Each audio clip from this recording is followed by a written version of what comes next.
그러니까 사람들은요, 느헤미야가 엄청나게 부러웠을 거예요. 얼마나 부러웠겠어요. 그만큼 느헤미야의 지위는요, 높은 지위였고 높은 권세를 가지고 있는데 그것은요, 아무것도 아닌 것처럼 여겼죠. 사랑하는 성도 여러분, 이런 느헤미야의 높은 지위를 하나님께서 허락하신 이유가 있는데 그게 뭐냐는 거예요. 이유가 있어요. 하나님께서 여러분을 세우신 이유가 있어요. 그 알면 쓰임받는 거예요. 모르면요, 버림받는 거예요. 하나님의 깊은 계획은 느헤미야를 통해서 일하고자 했던 뜻이 있었던 것이죠. 그리고는 이 느헤미야를 통해서 예루살렘 성벽 재건을 꿈꾸었던 하나님이시기 때문에 느헤미야를 쓰시는데 느헤미야의 어떤 모습을 보고 쓰셨냐? 그것은요, 느헤미야서 전체를 보면 그는 성실합니다. 근면합니다. 책임감이 있습니다. 지혜가 뛰어납니다. 사리 분별력이 강합니다.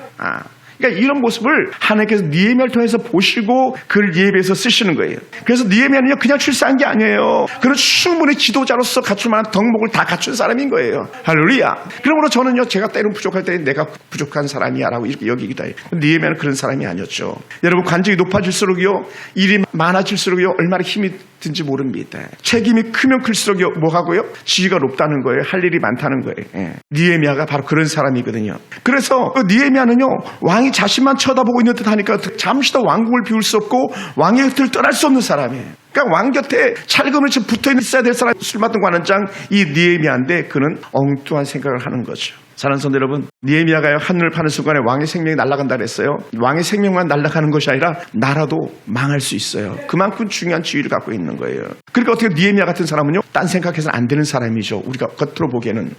그런데요, 하나님은 이런 일을 통해서 일하기를 원하시는 거예요. 하나님은 우리에게 일을 맡기실 때 우리 역시 어떤 일인지 결코 소홀히 할 수 없잖아요. 그런 것처럼 느헤미야도 그런 사람인데 그런 사람을 갖다가 하나님께서 적합하게 여기시고 예루살렘 성벽 재건을 해서 쓰기를 작정하시는 거죠. 여러분, 하나님 우리가 할 수 있는 최상의 일을 주셨기 때문에 우리는요, 뭐라고요? 하나님의 일을 소홀히 할 수가 없는 거예요. 여러분, 직분은요, 하나님의 일을 소홀히 할 수 없는 사람들에게 주신 것들이거든요. 여러분, 집사라는 직분은요, 굳이 말한다면 종과 같은 그런 신분이에요. 무엇을 위한? 주의 일을 위한. 그러니까 그걸 소홀히 할 수가 없는 거예요. 소홀히 할 수가 없어요. 왜냐하면 그 일을 소홀히 하는 순간에 첫째는 자신의 목이 날아갈 수도 있고요. 두 번째는요, 일들이 진행되지 않는 거예요.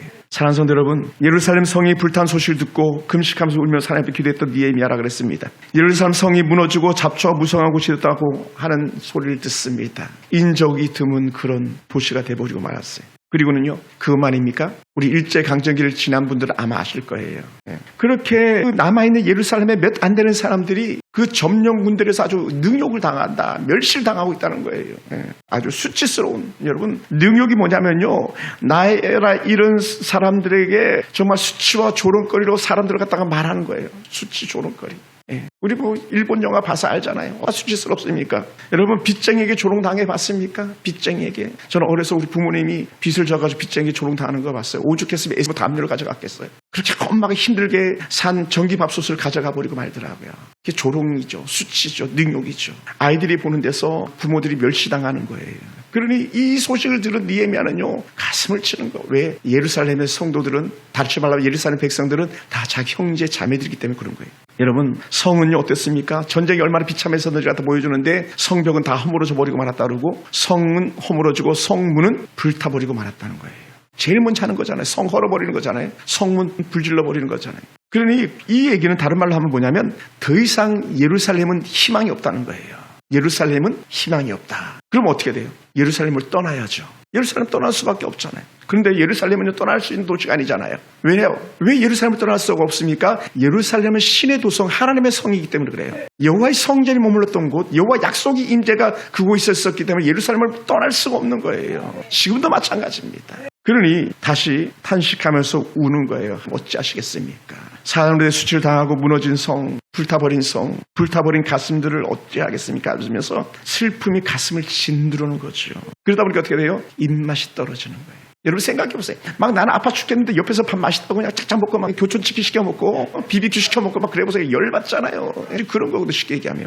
그럴 수 없는 거죠. 그러다 보니까 어떻게 돼요? 이 느헤미야는 식음을 전폐하고 기도하고요. 그렇게 그 자리에서 우는 거예요. 뭐라고 울겠습니까? 전 이렇게 생각 들어요. 하나님 살려주세요. 하나님 살려주세요. 하나님 다시 회복시켜주세요. 다시 회복시켜주세요. 자신의 직업, 자신의 본분을 잊고 금식하며 통곡하며 기도했습니다. 백성들의 죄를 회개하면서 하나님께 길을 열어달라고 기도했습니다. 죄 지은 놈들은 저놈들인데 저들의 죄를 용서해달라고 우는 건 느헤미야였어요. 여러분, 죄 지은 놈은 남편 놈인데 기도하고 통곡하는 건 누구예요? 아내인 거죠. 지금 예루살렘이 그런 거예요. 우리 성도들은 그러지 않겠습니다만은. 그러니까 계속 한없이 눈물로. 지난 금요일도 제게 계속 그런 마음이 하루 종일 마음이 불렀던 찬양 특송하면서 연습하면서 이렇게 나는 믿노라. 하나님 저 성도들이 언젠가는 정신 차리고 근시해서 돌아올 걸 믿습니다. 하나님 언제까지 제가 인내해야 되겠습니까? 언제까지 듣지 않겠습니까? 하나님 그럼에도 불구하고 나는 믿겠습니다. 예루살렘 회복을 꿈꾸면서 하나님 기도했던 니미야처럼 나는 믿고 기다리겠습니다라는 거예요. 할렐루야, 할렐루야, 할렐루야. 예루살렘 회복을 위해서 은혜 베풀기를 원할 때에 하나님은 그를 위하여 왕의 마음을 움직여 주었어요. 왕의 마음을. 평소 책임을 다하고 평소 섬김을 다하던 니미야의 표정을 읽어내는 그런 왕이었어요. 근데 그날은 달랐거든요. 얼굴이 수축했거든요. 말투가 달라졌거든요.